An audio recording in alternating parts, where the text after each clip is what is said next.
नमस्कार, मैं रामवीर सिंह उज्ज्वल T point बिहोना YouTube channel पर मैं आपका एक बार फिर से हार्दिक स्वागत करता हूं। तो ये रस की श्रृंखला में ये आखिरी जो है रस का भाग है। तो आज हम इस आखिरी भाग को भी पूरा करेंगे। तो ये आखिरी भाग हुआ ये हमारा भक्ति रस। तो आज हम भक्ति रस को पढ़ेंगे। तो मैं आपको बताऊँगा कि भक्ति रस होने के लिए क्या क्या स्थितियों का होना ज़रूरी है, भक्ति रस किस परिस्थितियों में किन स्थितियों में भक्ति रस होता है, भक्ति रस की क्या परिभाषा क्या है, उसका स्थायी भाव क्या है। तो देखते हैं हम भक्ति रस को। तो भक्ति रस जैसा कि आप देख पा रहे हैं, तो भक्ति रस का जो है स्थायी भाव देवव्रति भी हो जाएगा और भगवत प्रेम भी बोल सकते हैं। ठीक है, तो इसका स्थायी भाव देवव्रति भी हो जाएगा और भगवत प्रेम भी हो जाएगा। तो जैसा कि सहृदय के हृदय में देवव्रति या भगवत प्रेम नामक स्थायी भाव का विभाव, अनुभाव तथा संचारी भाव से संयोग होता है, तो वहाँ भक्ति रस होता है। यानी कि देवव्रति या भगवत प्रेम नामक जो स्थायी भाव है, जब वो विभाव से मिलता है, अनुभाव से मिलता है और संचारी भाव से, जब ये तीनों चारों एक हो जाते हैं, तो ऐसी स्थिति में जो है भक्ति रस की उत्पत्ति होती है। तो अब भक्ति रस से संबंधित कुछ जो है कैसे पता करेंगे कि इसमें भक्ति रस होगा, तो कुछ मैं आपको कुछ बिंदु बताता हूँ, तो जिनसे आप पहचान कर सकते हैं कि इसमें भक्ति रस होगा। तो देखते हैं उन बिंदुओं को। तो जैसे यदि आपको जो है आपको देखने को मिल जाए, यहाँ पे ज़्यादा कुछ नहीं है। यदि यहाँ पर आपको क्या मिल जाए, स्वयं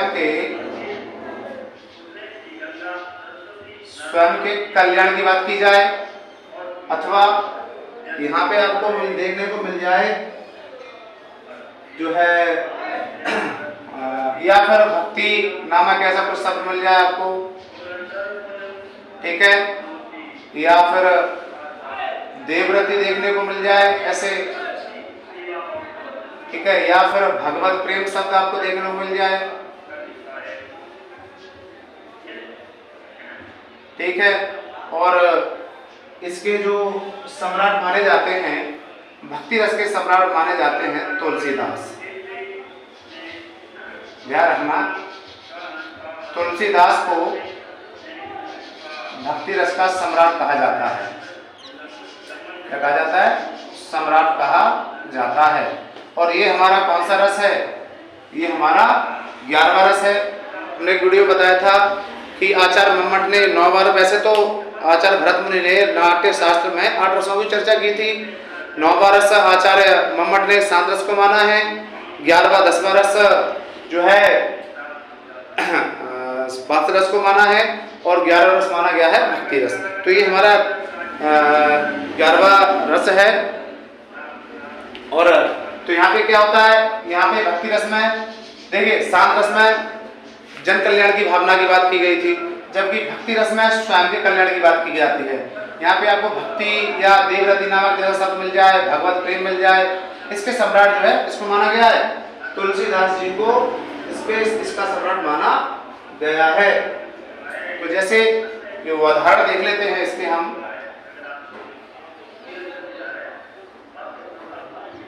उदाहरण,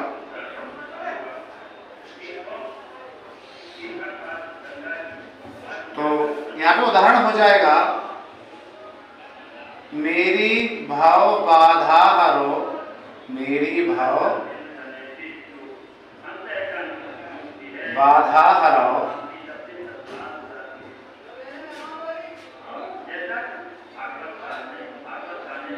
हरो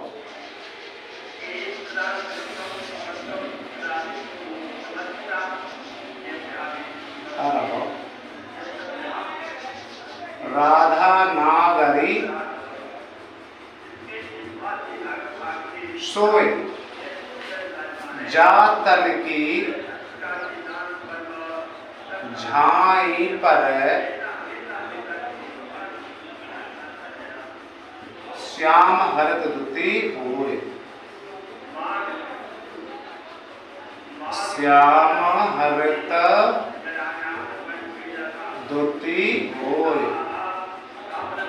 ठीक है, तो ये किसका रस का उदाहरण हो जाएगा? ये भक्ति रस का उदाहरण हो जाएगा। तो यहाँ पे क्या करे कि मेरी भाव बाधा हरो राधा नागर सोए, अर्थात मेरी जो बाधाएं हैं, मेरी जो समस्याएं हैं, उन्हें आप क्या कर लीजिए, उन्हें हर लीजिए, है ना। राधा नागर सोए जा तन की झाई परे श्याम हरित होए, यानी कि जिस तन की चमक पड़ने से व्यक्ति वो कैसा हो जाता है? श्याम हरित हो, श्याममय हो जाता है। अर्थात जिसकी भक्ति करने से व्यक्ति श्याममय हो जाता है। तो यहाँ पे देखो किसको याद किया? भगवान को याद किया। और भगवान को जब याद करेंगे तो कौन सा रस हो जाएगा? भक्ति रस हो जाएगा। भगवत प्रेम की बात करेंगे तो जो है कौन सा रस हो जाएगा? भक्ति रस हो जाएगा। तो इस तरह से ये रस हमारा, ये उदाहरण जो है भक्ति रस का हो गया। तो इसमें अगला उदाहरण देख लेते हैं हम। तो इसमें अगला उदाहरण हो जाएगा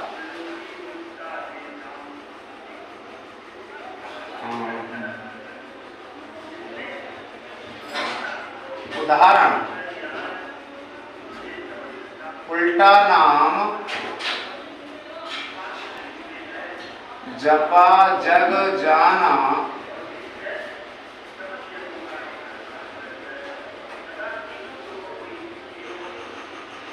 वाल्मीकि भय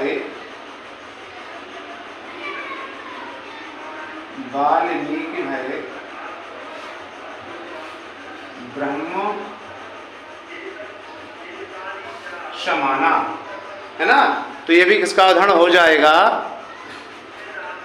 वाल्मीकि भय ब्रह्म समाना।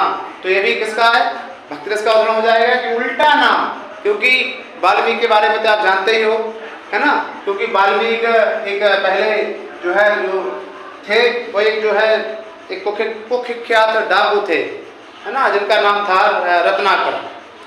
तो महर्षि नारद जी के जो है अच्छा जो है सद्बुद्धि मिली उनके द्वारा, और तो डाकू थे। तो ये लंबी कहानी है उसमें। तो जब उन्होंने उन्हें बताया कि इसका जो है इस संसार से ये हमारे जो बुरे कर्म हैं इनसे निकलने का कोई मार्ग है, तो उन्होंने कहा हाँ एक उपाय है। बोले आप राम का स्मरण करें, राम नाम जपें। तो जब उन्होंने राम जपा तो राम तो नहीं आया, मरा आया।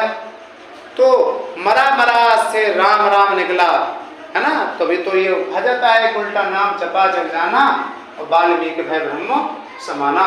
और इस प्रकार से जो है ये भी किसका उदाहरण हो जाएगा? भक्ति रस का उदाहरण हो जाएगा। तो इसमें कुछ और उदाहरण देख लेते हैं।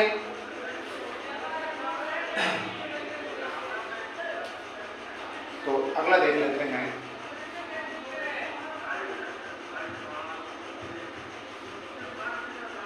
एक भरोसा एक बल, एक भरोसा एक बल, एक आस, एक भरोसा एक बल, एक आस विश्वास, एक राम, एक राम घन श्याम हित,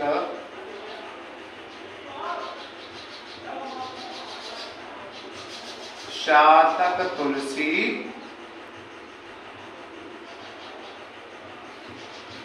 दास। तो यहां पर भी देखो ये भक्ति रस का उदाहरण हो जाएगा, क्योंकि अभी क्या कहा गया है कि एक भरोसा एक बल, कि बस एक ही भरोसा है और एक ही का बल है। केवल उसी के जो है बल से हमारे अंदर बल है। एक आस विश्वास, और केवल एक उम्मीद है और उसका ही एक उम्मीद का ही विश्वास है।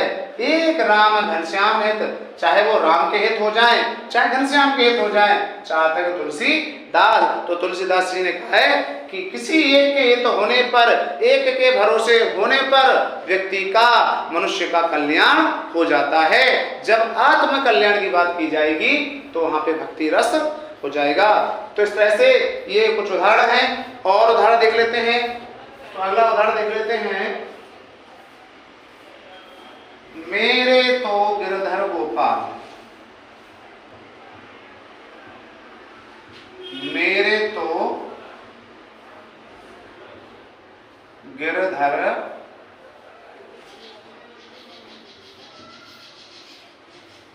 गोपाल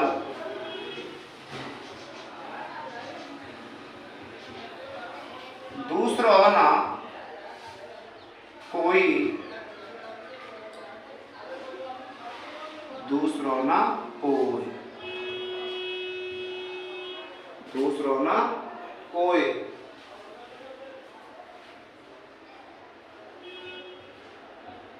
जाके सिर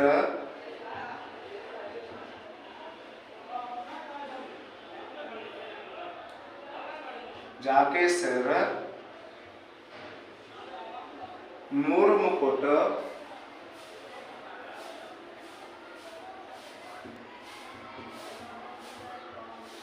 मेरो पति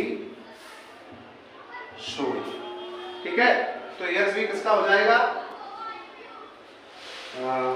भक्ति रस का हो जाएगा। यहाँ पे कोई की जगह कोई ठीक रहेगा, कोई और सोई।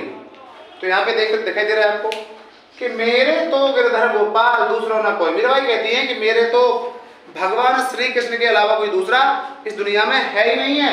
मेरे तो सिर्फ कौन है? मेरे तो सिर्फ एक ही कौन है? भगवान श्री कृष्ण हैं, दूसरों ना कोई, और दुनिया में उनके अलावा मेरा कोई दूसरा नहीं है। जाके सिर मोर मुकुट, और जिसके सिर पर मोर मुकुट है, जिसके जो है मुकुट में मोर का पंख है, मेरो पति सोई। और इसलिए मेरे तो सिर्फ जो भी है ना, मेरे तो भगवान श्री कृष्ण हैं। इस तरह से ये भक्ति रस की कुछ महत्वपूर्ण बिंदु थे से आप पहचान सकते हैं कि इसमें भक्ति रस होगा। ठीक है, और ये कुछ भक्ति रस संबंधित कुछ उदाहरणों को देखा। तो इस तरह से आप बता सकते हैं।